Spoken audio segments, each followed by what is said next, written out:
Hello दोस्तों, कैसे हैं आप सभी। आप सबका बहुत बहुत स्वागत है अपने इस यूट्यूब चैनल लर्न स्फीयर पे। दोस्तों, हम लोग पढ़ रहे थे एंशिएंट हिस्ट्री को। एंशिएंट हिस्ट्री में हम लोग ने पढ़ा स्टोन एज टॉपिक शुरुआत कर दिए थे, और इसमें हम लोग ने देखा पैलेयोलिथिक एज पढ़ चुके हैं, मेसोलिथिक एज पढ़ चुके हैं और नियोलिथिक एज पढ़ चुके हैं। और उसके साइट्स को भी देखे हैं और उसके बारे में समझे हैं। आज जो अपना टॉपिक है ये है चैल्कोलिथिक एज। तो दोस्तों, चैल्कोलिथिक एज का मतलब हुआ ताम्र पसार काल। ठीक है, ताम्र पसार काल ये अलग अलग बुकों के अकॉर्डिंग माना जाता है कि इसका जो टाइम पीरियड है वो 2100 बीसी से लेकर 750 बीसी के बीच में पाया जाता है। 750 बीसीई के ये इसका टाइम पीरियड है। ठीक है, और समझिए चैल्कोलिथिक इसका मतलब क्या हुआ। चैल्को का मतलब होता है कॉपर। कॉपर, और हम लोग पहले ही बात कर चुके हैं कि लिथिक का मतलब होता है स्टोन। तो एक ऐसा एज जिसमें कॉपर प्लस स्टोन दोनों चीजों का इस्तेमाल होता है। ठीक है, और समझिए ये जो कॉपर मेटल है ये फर्स्ट मेटल है जिसे हम ह्यूमन बींग्स ने सबसे पहले यूज किया था। तो first metal used by human beings, first metal used by humans. Okay, I hope आपको समझ में आ रहा होगा। और दोस्तों समझिए ये जो नियोलिथिक एज है ना, ये जो और स्टोन नियोलिथिक एज और आयरन एज, जिससे मतलब आयरन का जो शुरुआत हुआ था, आयरन जब हम लोग ने इस्तेमाल करना शुरू कर दिया था, तो ये जो चैल्कोलिथिक एज है ये नियोलिथिक एज और आयरन एज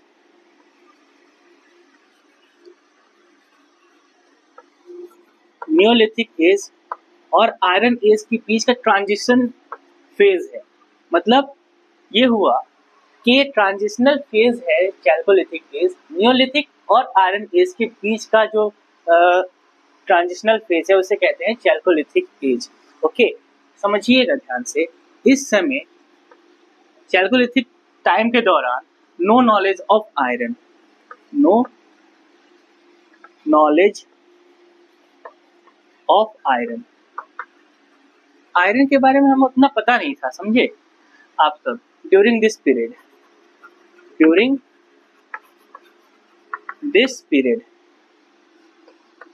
इस पीरियड के दौरान हमें आयरन के बारे में पता ही नहीं था ज़्यादा कुछ। आई होप आपको समझ में आ रहा होगा। और चैल्कोलिथिक एज में जो है आप समझिएगा, आप साथ साथ नोट करते जाइए। चैल्कोलिथिक एज के दौरान दोस्तों समझिए ये इतना इम्पोर्टेंट टॉपिक नहीं है अपने एग्जाम पॉइंट ऑफ व्यू से। ठीक है, लेकिन जो मेन बातें हैं उसको जान लेना बेहतर है। ठीक है, तो कौन सा आर्टिफैक्ट्स कैसे कैसे यूज होते थे समझिए। पॉटरी में अगर देखा जाए, पॉटरी में जो है ब्लैक एंड रेड वेयर, मतलब BRW, इसलिए जो है इसे BRW एज भी कहते हैं, मतलब कल्चर भी कहते हैं। पेंटेड ग्रे वेयर्स का यूज होता था, पेंटेड ग्रे वेयर्स। ठीक है, और टेराकोटा फिगरेंस का यूज होता था, टेराकोटा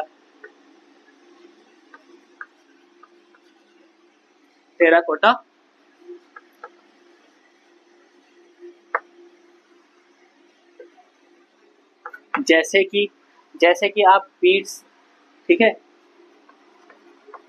बीड्स, बैंगल हुआ, चूड़ियां हुई, ठीक है। और कॉपर टूल्स का यूज होता था। किसका यूज होता था? कॉपर टूल्स का यूज होता है। ठीक है, अब एक बात और समझिए। इस समय जो है डिफरेंट अलग अलग कल्चर देखने को मिले हैं। ठीक है, तो इम्पोर्टेंट कल्चर समझिए कि क्या क्या इम्पोर्टेंट चैल्कोलिथिक कल्चर्स देखने को मिले हैं। Important चैल्को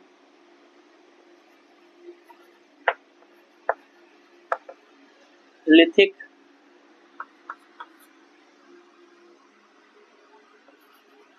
culture in India. Okay, समझिएगा। तो सबसे पहले जो है, अगर हम लोग बात करें तो जॉर्वे कल्चर की बात करते हैं, ठीक है। जॉर्वे, इसको डब्ल्यू से भी लिखा जाता है, JROWE, जॉर्वे कल्चर। ये देखने को मिलता है आपको महाराष्ट्र में, महाराष्ट्र में। ओके, समझिएगा। इस जॉर्वे कल्चर के द्वारा एविडेंस ऑफ ग्रेनरीज मिले हैं, एविडेंस ऑफ ग्रेनरीज।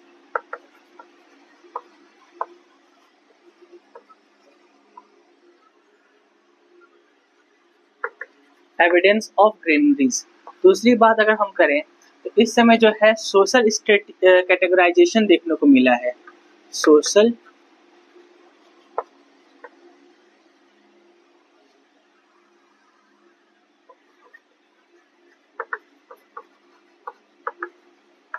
कैटेगराइजेशन देखने को मिला है, ठीक है।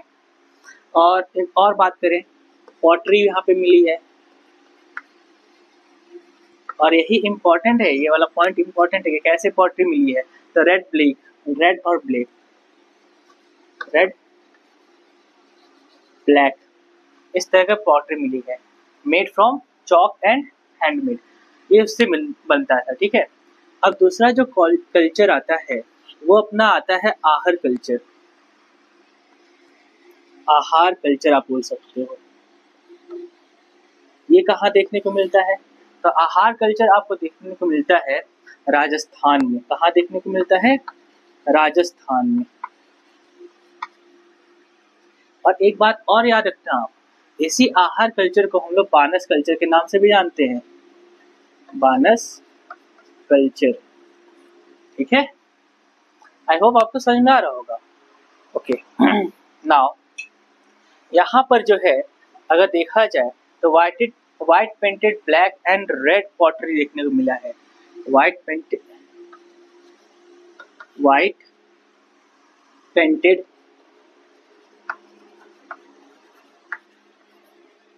Black and red pottery.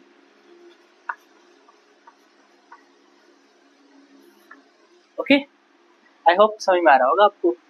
अब जो है एक और देख लेते हैं इसमें, मालवा कल्चर कहाँ से मिला है। तीसरा, मालवा कल्चर। अगर मैं मालवा कल्चर की बात करूं तो ये जो है बेस्ट पॉटरी फाउंड, यहाँ से जो है बेस्ट पॉटरी मिली है हमें, ये बात आप याद रखना, ठीक है। बेस्ट पॉटरी मिला है यहाँ पे। ओके, मालवा कल्चर कहाँ पे पाया जाता है? मालवा कल्चर आपका एमपी का है। एमपी बोले तो मध्य प्रदेश, मध्य प्रदेश।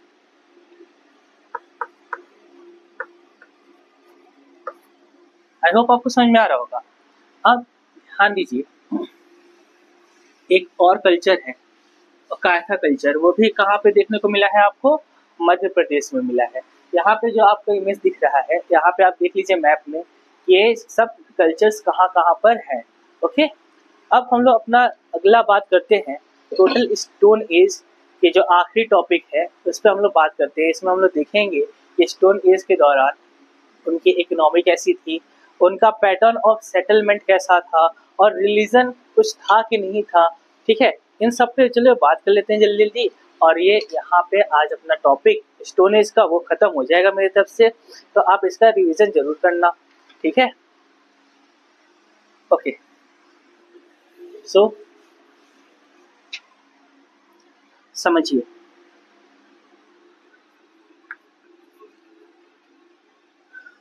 तो इसका मैं ओवरऑल हेडिंग डाल देता हूँ, स्टोन एज। कैलकोलिथिक एज में जितना जाना था उतना बहुत है, हम लोगों ने जान लिया, देख लिया, ठीक है।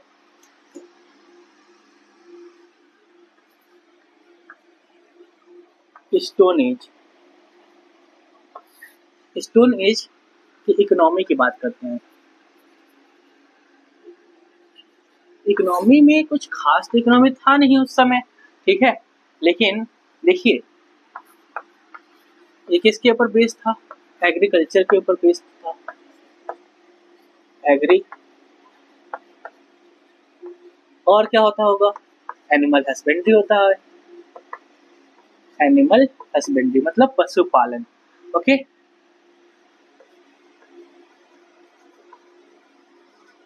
तो समझिए एग्रीकल्चर क्या कल्टीवेट करते थे वो लोग? कल्टीवेटेड मेनली वो लोग कल्टीवेट करते थे वीट, दूसरा बार्ले,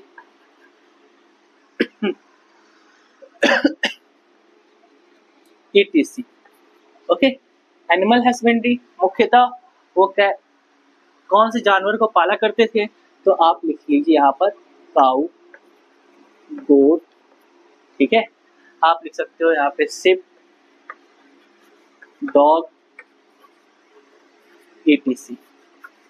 आई होप आपको समझ में आ रहा होगा। पैटर्न ऑफ सेटलमेंट समझिए। पैटर्न ऑफ सेटलमेंट,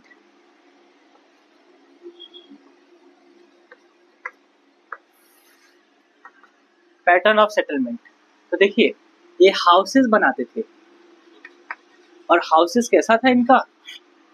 तो हाउसेस समझिए जनरली इनका हाउसेस रेक्टेंगुलर था।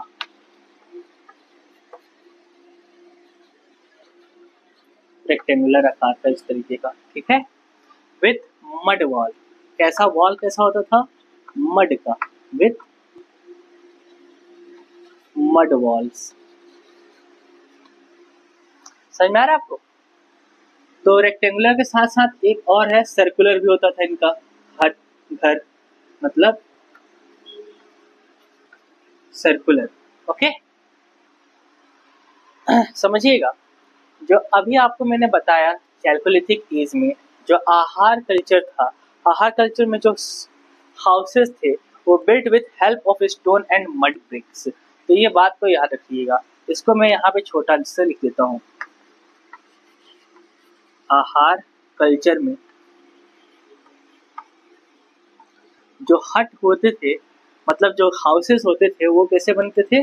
Stone with the help of या फिर and mud bricks, mud bricks का यूज होता था, ठीक है।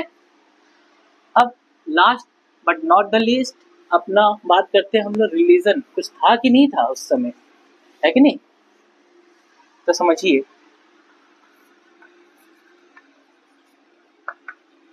रिलीजन पे थोड़ा बात करते हैं। तो देखिए वो सब वर्शिप करते थे, पूजा करते थे मदर गॉडेस की, ठीक है, मदर गॉडेस की, ठीक है। और फेथ विश्वास रखते थे, फेथ इन, इस बात को समझिएगा, ट्रांसीडेंटल लाइफ,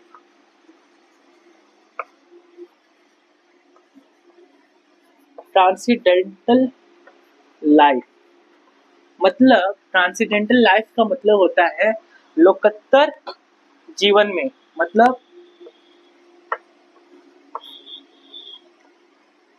इस दुनिया में विश्वास नहीं रखते थे, आखिरत की दुनिया में विश्वास रखते थे। लोकोत्तर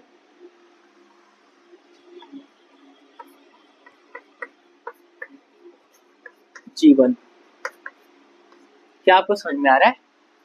अब एक बात और समझिए, जब इनकी मृत्यु हो जाती थी तो ये जो बरी कैसे करते थे, कैसे बरियल करते थे? समझिए डेड बॉडी, डेड बॉडी, ये सभी पॉइंट्स हैं जो कि इम्पोर्टेंट है आपके एग्जाम पॉइंट ऑफ व्यू से, ठीक है। तो ध्यान से इन सभी पॉइंट को लिखिएगा, ठीक है।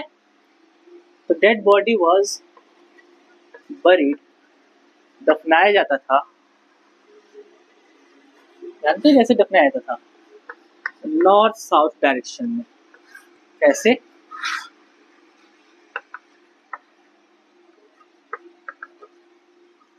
समझे, समझिए कुछ ऐसा।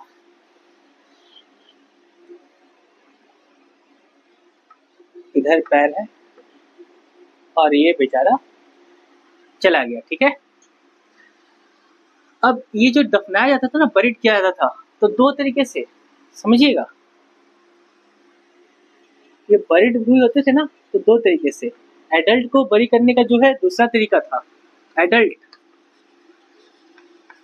इनको जो है क्या करते थे कि बाय लाइंग डाउन, जैसे ऐसे नीचे लेटा देते थे, bye lying down, you get my point. और चिल्ड्रन को, बच्चों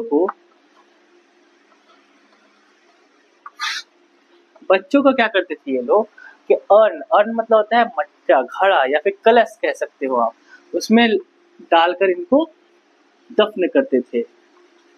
अर्न्स, कलश आप बोल सकते हो। समझ में आ रही बात। एविडेंस ऑफ पिट बरियल्स मिला है, ठीक है। किसका मिला है? पिट बरियल, मतलब ये गड्ढे खोद के ये लोग दफन करते थे। एविडेंस ऑफ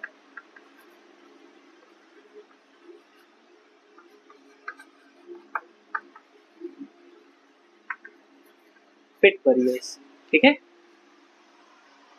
आपको मैंने अभी बताया चैल्कोलिथिक एज के दौरान जो जॉर्वे कल्चर है, जॉर्वे एरा था, उसमें क्या करते थे कि जो एडल्ट है ना, एडल्ट का जो है फीट, ये पैर, ये काट कर उसको फिर दफन करते थे, ठीक है। इस तरीके से था। और इनकी ये भी मान्यता थी, ये भी वो सब मानते थे, है ना, उस समय कि जो लोग हैं, ठीक है, वो आफ्टर डेथ, मतलब उनके आफ्टर डेथ के बाद भी उनकी कोई ना कोई जीवन होती है, ठीक है।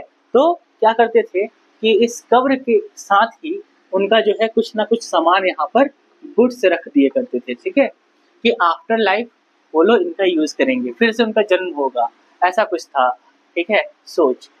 ठीक है, तो आज जो है ये टॉपिक मेरी तरफ से स्टोन एज एंड होता है। नेक्स्ट टॉपिक जो एंसेंट इंडिया का रहेगा या फिर एंसेंट हिस्ट्री का रहेगा, वो अपना रहेगा इंडस वैली सिविलाइजेशन, जिसे हम लोग हड़प्पन सिविलाइजेशन के नाम से भी जानते हैं। तो that's all for today, thank you so much, stay happy,